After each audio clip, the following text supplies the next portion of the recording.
کچھ بات تو ہے کہ مٹتی نہیں ہستی ہماری، صدیوں رہا ہے دشمن دور زماں ہمارا، یونان و مصر و روما سب مٹ گئے جہاں سے، باقی مگر ہے اب تک نام و نشان ہمارا۔ آج 800 سال سے زیادہ کا عرصہ ہو گیا اس غریب نواز کو ہندوستان میں آئے ہوئے، لیکن ان کے آنے کی شان کیا تھی؟ وہ بہت بڑی فوج لے کر نہیں آئے تھے، 8 فقیروں کی جماعت میں آئے تھے۔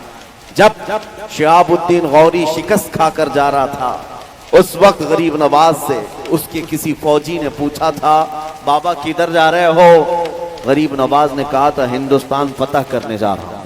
سپاہی نے کہا ہماری بہت بڑی فوج آئی تھی بادشاہ کے ساتھ، ہاتھی گھوڑے لشکر ساز و سامان، ہم یہاں کے راجے مہاراجاؤں سے شکست کھا کر جا رہے ہیں، اور تم گدڑی پہنے ہوئے 4-5 لوگوں کی جماعت، 8 لوگوں کی جماعت ہندوستان فتح کی بات کرتے ہو، یہ کوئی مذاق نہیں ہے؟ غریب نواز نے کہا نادان، فرق اتنا ہی ہے کہ تم اپنے ہتھیاروں کے بھروسے آئے تھے اور معین الدین اللہ اور اس کے رسول کے بھروسے پر ہے۔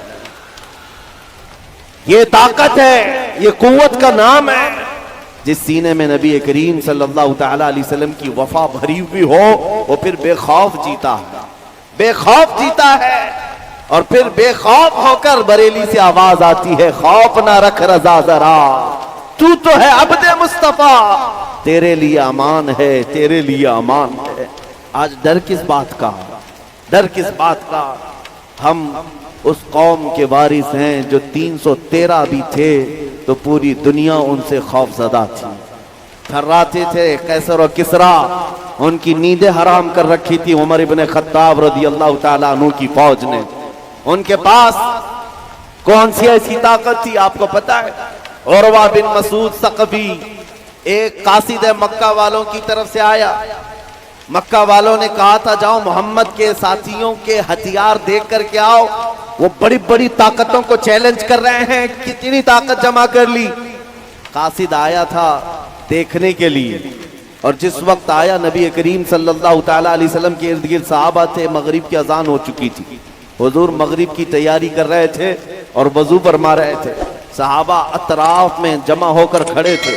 قاصد آیا، پوچھا یہ کیا ہو رہا ہے؟ صحابہ نے کہا اللہ کے رسول وضو کر رہے ہیں۔ اور اس پر بھیڑ کس بات کی؟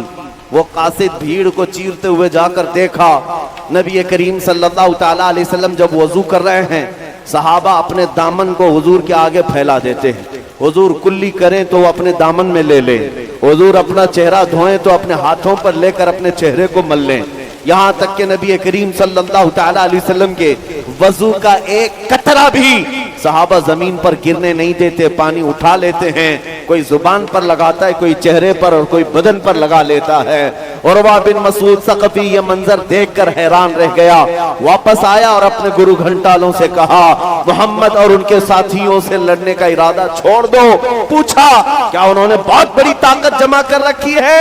کہا طاقت تو بہت بڑی نہیں، لیکن پروانوں کی ایسی جماعت ہے کہ میں نے قیصر اور کسریٰ کی بھی ایسی تعظیم کرتے لوگوں کو نہیں دیکھا۔ ایسی قوم محمد کے ساتھ ہے کہ محمد عربی کا وضو کا ایک قطرہ وہ زمین پر گرنے نہیں دیتے، تو ان کے خون کا قطرہ کب وہ گرنے دے سکتے ہیں؟ اس لیے عزیزان گرامی وقار، دنیا اگر خوف زدہ تھی تو وہ عشق رسول کی طاقت سے تھی، صحابہ کا جو لگاؤ تھا میرے آقا سے، یہ بہت بڑی عظیم طاقت تھی۔ اسی کو اقبال نے کہا تھا ان کے جو ہم غلام تھے خلق کے پیشوا رہے، ان سے پھرے جہاں پھرا پھرائی کمی وقار میں۔ آج خوف جو تمہارے دلوں پر طاری ہے اس کی ایک سب سے بڑی وجہ یہی ہے۔